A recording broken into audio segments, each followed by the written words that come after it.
Hello students, कैसे हो आप सब बच्चों। स्टूडेंट्स, इस लेक्चर वीडियो में हम न्यूमोकोकस को डिटेल में पढ़ेंगे।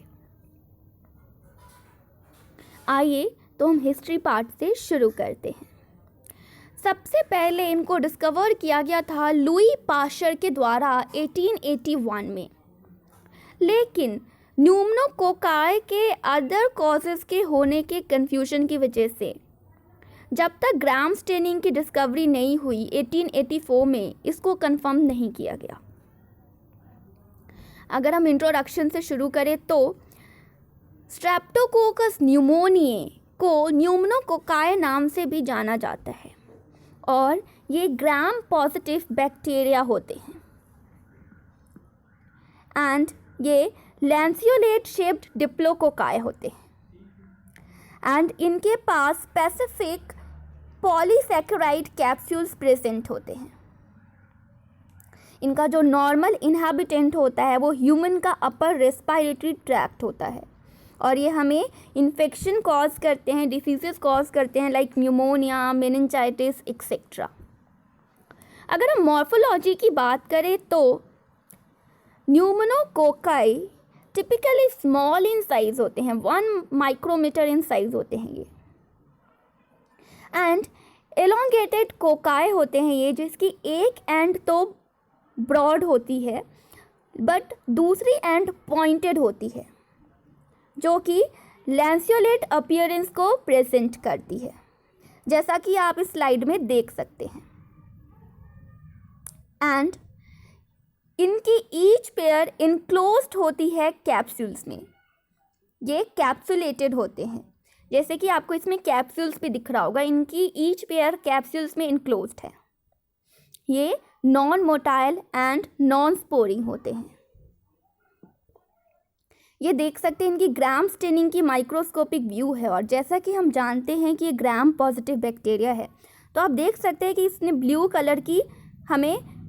कलर की बैक्टीरिया अपीयर हुए हैं ग्राम स्टेनिंग के बाद। अगर हम कल्चर कैरेक्टरिस्टिक्स की बात करें तो ये सिर्फ एनरिच्ड मीडिया में ग्रो करते हैं और ये एरोब्स एंड फैकल्टेटिव एनारोब्स होते हैं एंड इनकी ग्रोथ के लिए जो ऑप्टिमम टेम्परेचर रिक्वायरमेंट होती है वो होती है 37 degree Celsius and pH 7.8, although ये 6.5 to 8.3 pH के बीच में ग्रो करते हैं। अगर इनको हम ब्लड अगर के सरफेस पे ग्रो कराते हैं तो इंक्यूबेशन के 18 घंटे बाद जो कॉलोनी फॉर्म होगी वो डोम शेप्ड कॉलोनी फॉर्म होती है एंड कॉलोनी के अराउंड हमें अल्फा हीमोलाइसिस का जोन दिखेगा एंड फर्दर इंक्यूबेशन पे ये कॉलोनी फ्लैट हो जाती है और इनके एजेस जो है वो रेज्ड होते हैं एंड सेंट्रल ऑम्बोनेशन लाइक ये कैरम कॉइन के अपीयरेंस हो जाती है। इनकी कॉलोनी की अपीयरेंस कैरम कॉइन की तरह हो जाती है। अनएरोबिक कंडीशन में क्या होता है, ब्लड अगर के सरफेस पे जो कॉलोनी होती है वो कॉलोनी सराउंडेड होती है बीटा हीमोलाइसिन ओ के जोन से। कॉलोनी के अराउंड बीटा हीमोलाइसिन ओ जोन हमें दिखेगा। अगर इनको हम लिक्विड मीडिया में ग्रो कराते हैं लाइक ग्लूकोज ब्रॉथ में, तो इसमें जो ग्रोथ होती है उसमें ग्रोथ को कैसे हम पता करेंगे कि ग्रोथ हुई है, तो मीडिया में यूनिफॉर्म टर्बिडिटी हमें दिखेगी।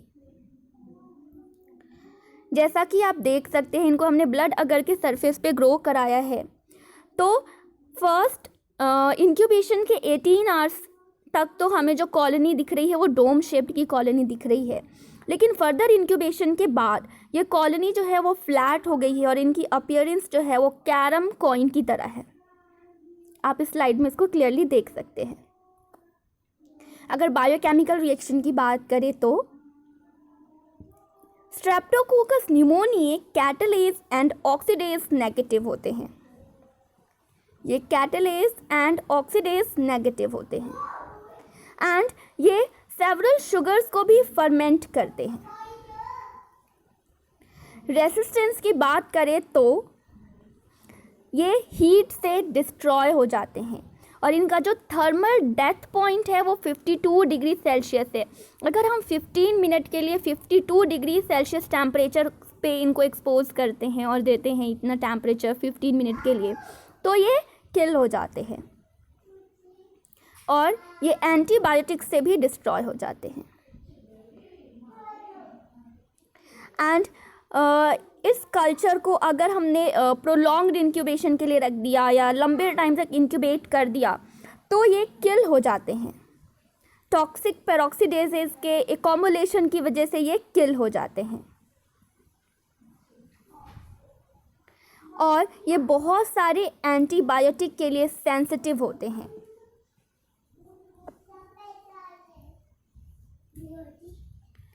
अगर हम बात करें कि ये स्ट्रेप्टोकोकाई के द्वारा कौन कौन से डिसीजेस कॉज किए जाते हैं, तो डिसीजेस कॉज्ड बाय न्यूमोकोकाई और स्ट्रेप्टोकोकस निमोनिए और न्यूमोकोकाई, तो ये 2 टाइप के डिसीज़ कॉज करते हैं, जैसा कि आप देख सकते हैं, non invasive diseases and invasive diseases.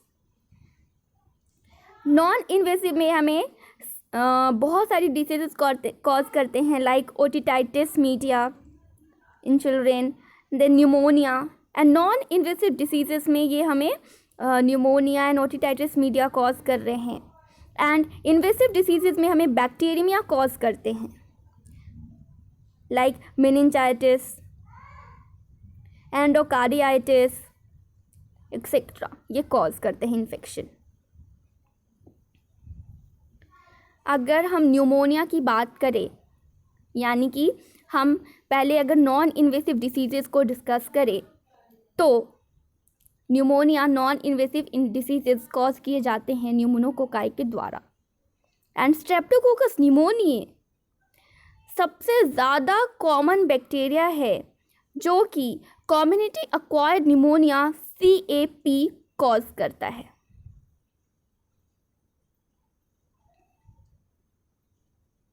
And ये एक्यूट ट्रैकियोब्रोंकाइटिस भी कॉज करते हैं।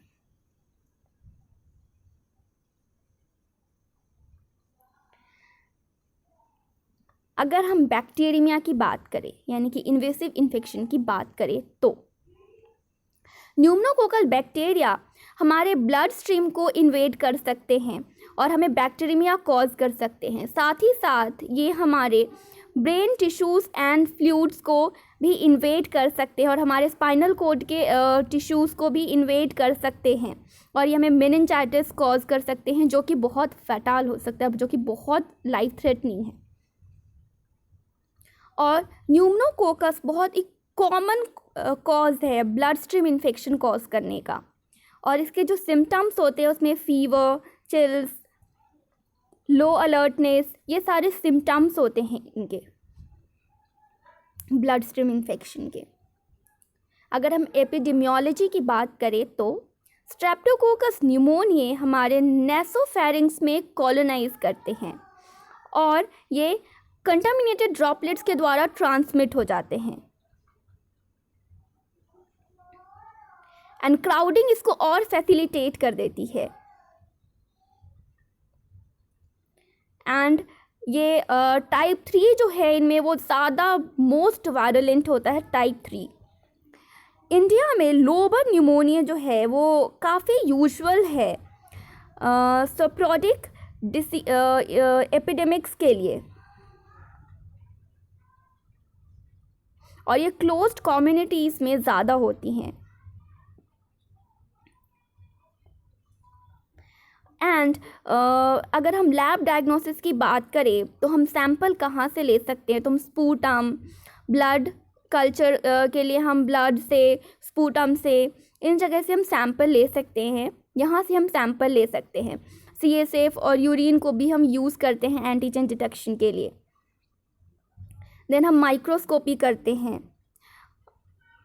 स्पूटम एग्जामिनेशन हम करते हैं ग्राम स्टेन करके। निमोनिया में हम स्पूटम एग्जामिनेशन करते हैं ग्राम स्टेन करके।